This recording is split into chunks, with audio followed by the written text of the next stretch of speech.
अब एक्सरसाइज 9.1 का जरा 8th क्वेश्चन हम पढ़ते हैं, तब तक आप डायग्राम बनाइए। लिखा a statue 1.6 metre tall stands on the top of a pedestal.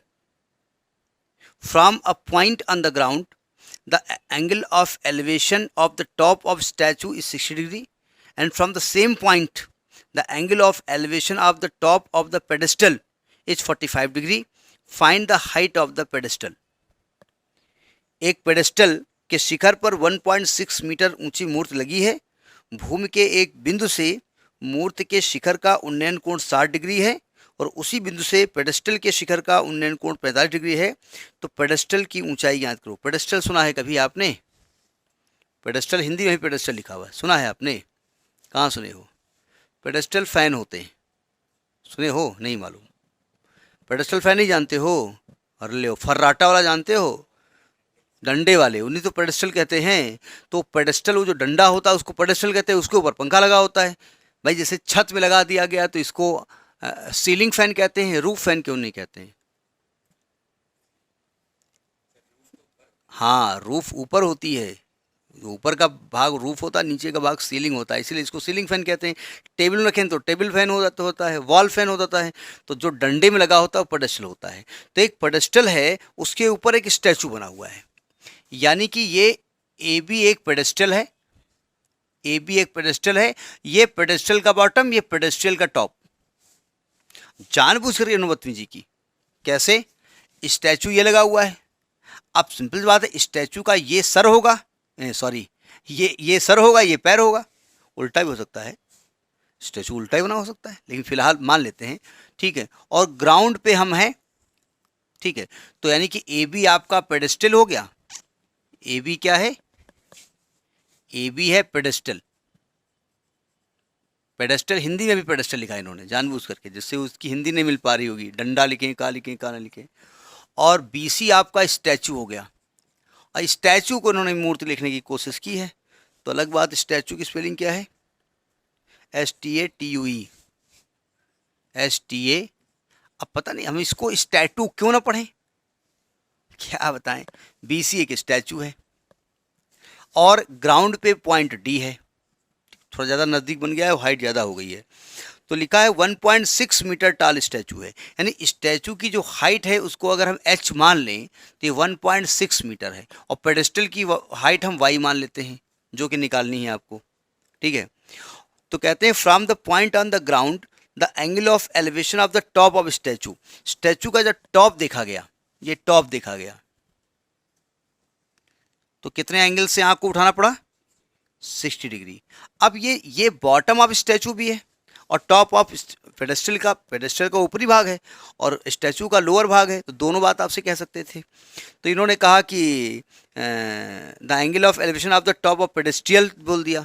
तो जब पेडेस्ट्रियल का टॉप देखा गया तो एंगल को आंख को उठाया गया 45 डिग्री पे, ये 45 डिग्री हो गया। तो कह रहे हैं कि ये जो आपका पेडेस्टल है इसकी हाइट बताइए, यानी कि ए बी पेडेस्टल है जिसकी हाइट y है, जो कि निकालनी है, और इसकी हाइट 1.6 मीटर है और ये दूरी नहीं दी हुई है। तो आपके पास डायग्राम समझ में आ गया। इस डायग्राम की थ्योरी लिख सकते हैं, ठीक है। केवल इतना करना है कि ये स्टैचू है, ये पेडेस्टल है, यहाँ से ये 60 है, ये 45, काम खत्म। और ये हमने x मान लिया है। तो आपको दो चीज़ें नहीं मालूम है, एक तो y भी नहीं मालूम है, एक तो x भी नहीं मालूम है। तो आपको दो कंडीशन चाहिए। तो अब यहाँ दो कंडीशन बोले तो दो ट्राइंगल चाहिए। तो दो ट्राइंगल कौन से दिख रहे हैं? एक तो आपको दिख रहा है ABD, ले लो। इन ट्राइंगल ABD, इस एंगल के हिसाब से tan लेंगे आप। ज़्यादातर tan ही ले रहे हैं यहाँ पर, अब लेकिन अब है तो है। तो tan 45 डिग्री परपेंडिकुलर AB हो जाएगा और बेस AD हो जाएगा। tan 45 की वैल्यू 1 बराबर y/x, तो y की वैल्यू x आ गई। ये पहली कंडीशन हम निकाल ले गए, ठीक है। तो जहाँ पर y आएगा वहाँ x लिख देंगे, या जहाँ x आएगा वहाँ y लिख देंगे, ठीक है। हमको गायब किसको करना है? x को करना है। तो यानी x is equal to y आप कंडीशन लगा गए। अब आपको कौन सा ट्रायंगल लेना है? ACD, इन ट्रायंगल ADC अच्छा लग रहा है। tan 60 क्या आएगा AC, ये पूरी हाइट लेंगे ना, अपान बेस AD हो जाएगा। tan 60 की वैल्यू √3, AC कितना है y प्लस 1.6 और AD है x। अब आप x की वैल्यू हटाओ या तो y की वैल्यू उठाओ, तो क्या करेंगे, x जगह क्या रख देंगे y, क्यों, क्योंकि हमको y निकालना है। तो हम यहाँ क्या कर देंगे, √3 is equal to y plus 1.6 upon y लिख देंगे, as x is equal to y है। ठीक, डायग्राम समझ में आ गया होगा, ज़रूरत तो अब है नहीं इसकी, स्टैचू हटाओ। अब क्रॉस मल्टीप्लाई कर दो,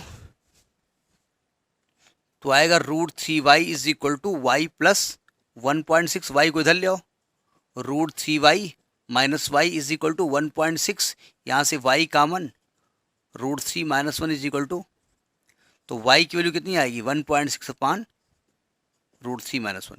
क्या आंसर को यहाँ छोड़ा जा सकता है, जी नहीं।